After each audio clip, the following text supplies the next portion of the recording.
नमस्कार दोस्तों, आशा करता हूँ आप लोग बहुत अच्छे होंगे। मेरा नाम है अवतार किशन और जी अकेडमी में आप सभी लोगों का एक बार फिर से स्वागत है। तो आज की इस वीडियो में हम स्टार्ट करने जा रहे हैं introduction to bioinformatics. Introduction to bioinformatics में कई सारे और भी सब टॉपिक्स हैं, मैंने बना रखे हैं, आपको अभी आगे स्लाइड में दिखेंगे। विस्तार में समझेंगे। बायोइन्फॉर्मेटिक्स की पहली यूनिट है। वीडियो का एक्सप्लेनेशन प्योरली हिंदी में होने वाला है, तो खास करके उन यूजर्स को बेनिफिट होगा जो कि बायोइन्फॉर्मेटिक्स को हिंदी में समझना चाहते हैं। अगर आप बीएससी में हैं, बॉटनी, ज़ूलॉजी या बायोइन्फॉर्मेटिक्स में अगर स्पेशली आप हैं, या बायोकेमिस्ट्री में हैं और अगर आपको बायोइन्फॉर्मेटिक्स पढ़ाया जाता है, तो ये लेक्चर आपके लिए बहुत शानदार होने वाला है। यदि आप एमएससी में भी हैं और या आप डॉक्टरेट कर रहे हैं, तो भी आप अगर ये समझना चाहते हैं तो समझने में कोई वो नहीं है, आप समझ सकते हैं। बहुत आसान लेक्चर है और बहुत सीधा पॉइंट टू पॉइंट कॉन्सेप्ट के बेसिस पे है। तो आइए लेट्स स्टार्ट आवर लेक्चर। ज़्यादा समय नहीं लूंगा आपका, पहले आपको हेडलाइंस दिखा दूं कि क्या क्या हम पढ़ने वाले हैं इस पूरे लेक्चर में। हो सकता है वीडियो लंबी होने के कारण आपको वीडियो पार्ट्स में मिल जाए, और दूसरी चीज़, अगर लंबी वीडियो होगी तो टाइम स्टैम्प्स मिल जाएंगे आपको। और अगर आप ये वीडियो फेसबुक पे देख रहे हैं तो लाइक ज़रूर कीजिएगा, और यूट्यूब पे देख रहे हैं तो चैनल को सब्सक्राइब ज़रूर कीजिएगा, और इंस्टाग्राम पे देख रहे हैं तो वीडियो को शेयर ज़रूर कीजिएगा। तो आइए स्टार्ट करते हैं अपना लेक्चर। तो ये जो टॉपिक्स हैं, ये इस वीडियो में मैंने कवर किए हैं बाय द वे इस टॉपिक के अंदर। तो सबसे पहले हम देखेंगे इंट्रोडक्शन टू बायोइन्फॉर्मेटिक्स के अंदर की मोटिवेशन, कि बायोइन्फॉर्मेटिक्स को पढ़ने का, एक सब्जेक्ट बनाने का मोटिवेशन कहाँ से आया, एक जज्बा, प्रेरणा कहाँ से मिली है, एक तरीके से कह सकते हैं आप। तो इस चीजों को विस्तार में समझेंगे हम कि बायोइन्फॉर्मेटिक्स की एक्चुअल में क्यों जरूरत पड़ी। क्या और कोई फील्ड्स, क्या बायोलॉजी में हम कंप्यूटर इनकॉर्पोरेट करके क्या हम वो चीजें समझ नहीं पा रहे थे? क्यों बायोइन्फॉर्मेटिक्स की जरूरत पड़ी, किस स्तर पे पड़ी, और ऐसी हमें इतनी जरूरत क्यों पड़ गई कि हम बायोइन्फॉर्मेटिक्स पे टोटली आज के टाइम में डिपेंड हो गए। तो this all the few key points we will be studying in motivation. उसके बाद देखेंगे हम बाय द वे इंट्रोडक्शन, एक बेसिक इंट्रोडक्शन बायोइन्फॉर्मेटिक्स के बारे में, जो जनरल एक बात होती है बायोइन्फॉर्मेटिक्स की, वो इंट्रोडक्शन में देखेंगे। उसके बाद हम गोल पर आएंगे कि बायोइन्फॉर्मेटिक्स के क्या क्या गोल हो सकते, बायोइन्फॉर्मेटिक्स का एक एम क्या है। ये दोनों टॉपिक बाय द वे एक ही हैं, बट मैंने हेडिंग थोड़ी अलग कर दी ताकि आपको और विस्तार से समझा पाऊं। तो एम ऑफ बायोइन्फॉर्मेटिक्स और गोल ऑफ बायोइन्फॉर्मेटिक्स लगभग एक ही है, बट मैंने टॉपिक अलग अलग कर दिए, उससे आपको और ज्यादा अच्छे से समझ में आ जाएगा। दोस्तों, नेक्स्ट टॉपिक जो हम देखेंगे इसमें वो होगा टास्क ऑफ बायोइन्फॉर्मेटिशियन। जायज सी बात है, अगर हम बायोइन्फॉर्मेटिक्स पढ़ेंगे तो बायोइन्फॉर्मेटिशियन ही बनेंगे। बायोइन्फॉर्मेटिशियन के बाय द वे काम क्या क्या होते हैं मोटे मोटे तौर पे, तो वो सारे टास्क हम इसमें इस टॉपिक में डिस्कस करेंगे।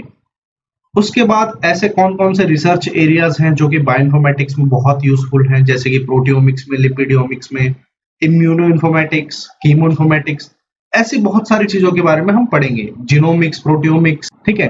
तो वो सारी चीजें हम रिसर्च एरियाज में पढ़ेंगे। ऐसे कौन कौन से रिसर्च एरियाज हैं, drug discovery for example, one of the most important research area आज के टाइम में। तो ऐसे ही कुछ इंपॉर्टेंट इंटरेस्टिंग रिसर्च एरियाज के बारे में हम इस टॉपिक में जानेंगे। उसके बाद एप्लीकेशन के बारे में समझेंगे। एप्लीकेशन का सीधा सीधा मतलब ये होता है कि बायोइन्फॉर्मेटिक्स का किस किस जगह इस्तेमाल करके उससे प्रोडक्ट ऑब्टेन किया जा रहा है।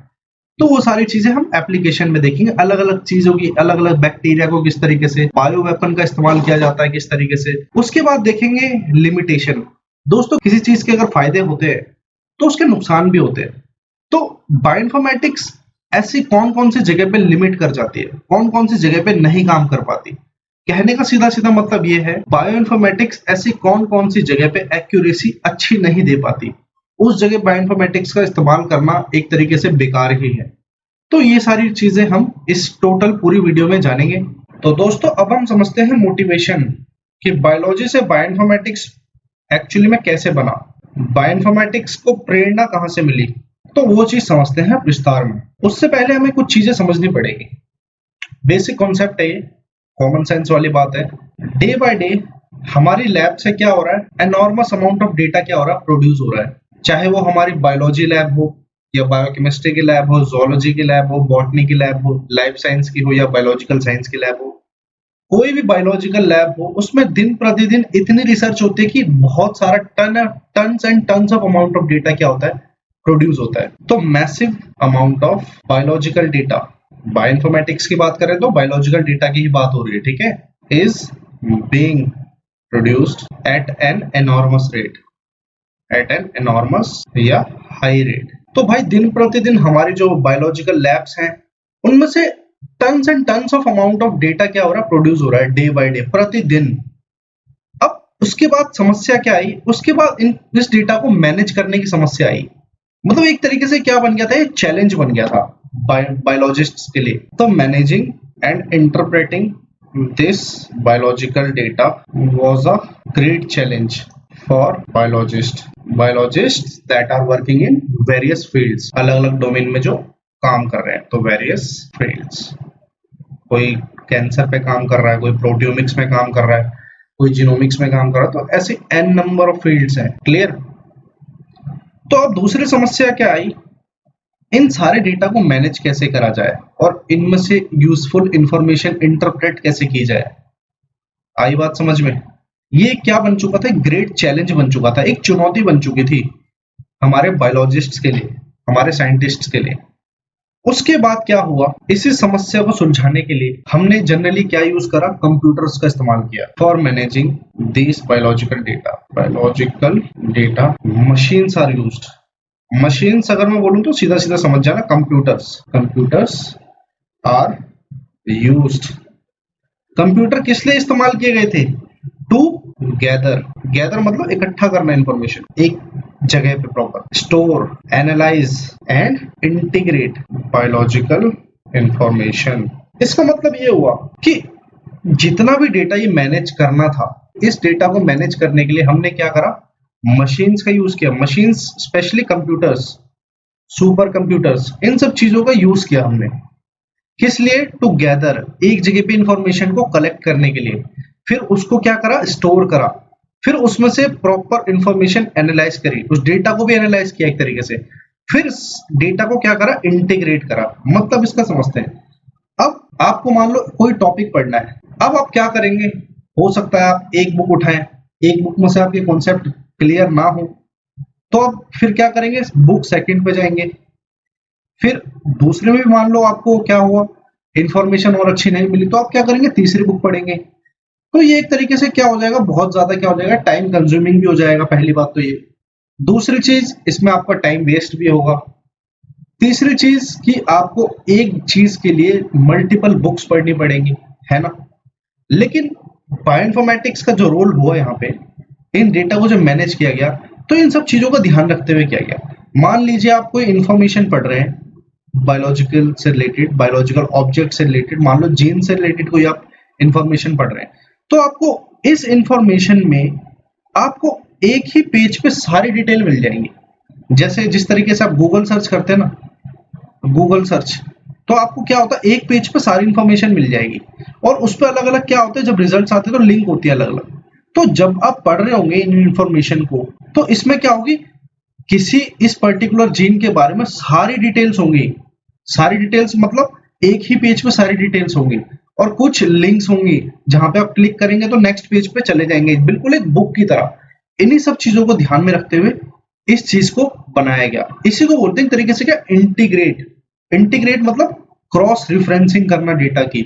बताऊंगा आगे क्या होता है क्रॉस रिफरेंसिंग का मतलब। इस चीज के बाद हुआ क्या, ये जो बायोलॉजिकल डेटा था इसको मैनेज करा गया था कंप्यूटर की मदद से। अब इस डेटा को हमने अलग अलग, हम कर क्या सकते हैं डेटा से हम बहुत कुछ कर सकते हैं दोस्तों, इस चीज को पहले समझना होगा। अब ये जो बायोलॉजिकल डेटा है, ये हम मेडिकल साइंसेज में यूज कर सकते हैं, बीमारियों को ठीक करने के लिए, डिजीज प्रिडिक्शन, पहचानने के लिए बीमारियों को, डायग्नोसिस करने के लिए, उनका ट्रीटमेंट करने के लिए हम इस बायोलॉजिकल इंफॉर्मेशन को यूज कर सकते हैं। क्योंकि जितनी भी इंफॉर्मेशन है सारी क्या है, एक एविडेंस के साथ है, प्रॉपर एविडेंसेस के साथ होती है, ठीक है। तो इन सब चीजों को हम यूज कर सकते हैं, ड्रग डिस्कवरी में यूज कर सकते हैं, जीन के प्रिडिक्शन के लिए यूज कर सकते हैं, और भी एन नंबर ऑफ बायोलॉजिकल जो रिसर्चेज होती है, बायोलॉजिकल जो काम होते हैं, टास्क होते हैं, उन सब में यूज कर सकते हैं। तो this stored biological data can then be applied to certain task like disease prediction, diagnosis, drug discovery etcetera, gene therapy, personalised medicine, बहुत सारी चीजें हैं इसके साथ साथ भी। अगर आप देखो तो, लेकिन कुछ एग्जाम्पल के साथ हमने इस बात को पढ़ा। तो ये था दोस्तों मोटिवेशन एक तरीके से, कि बायोइन्फॉर्मेटिक्स को बायोलॉजी से बायोइन्फॉर्मेटिक्स बनने की प्रेरणा कहाँ से मिली। क्योंकि आप खुद ही सोचो, जो ह्यूमन जीनोम प्रोजेक्ट था वो अभी तक का इतना मैसिव प्रोजेक्ट था, इतना मेगा प्रोजेक्ट था माना जाता है, क्योंकि इसमें इतनी इंफॉर्मेशन जनरेट हुई थी ह्यूमन जीनोम के रिगार्डिंग, कि वो अगर किताबों में कलेक्ट करते ना तो दोस्तों एक लाइब्रेरी भर जाती पूरी। तो एक इंसान को पढ़ने के लिए इतना मुश्किल हो जाता कि उसकी हो सकता है पूरी जिंदगी लग जाती है उसको पढ़ने में, उसको समझने में, डेटा को। तो एक तरीके से कह सकते हैं इसी चीज को सही करने के लिए, इसी चीज को मिनिमाइज करने के लिए, एक इंटीग्रेट करने के लिए हमें क्या, किस चीज की जरूरत पड़ी, मशीन्स की। और उसी मशीन्स की हेल्प से, सही मायने में बताऊं आपको, तो बायोइन्फॉर्मेटिक्स का एक एवोल्यूशन हुआ। उसके बाद से लोग बायोइन्फॉर्मेटिक्स को बहुत ज्यादा जानने लगे। आई बात समझ में?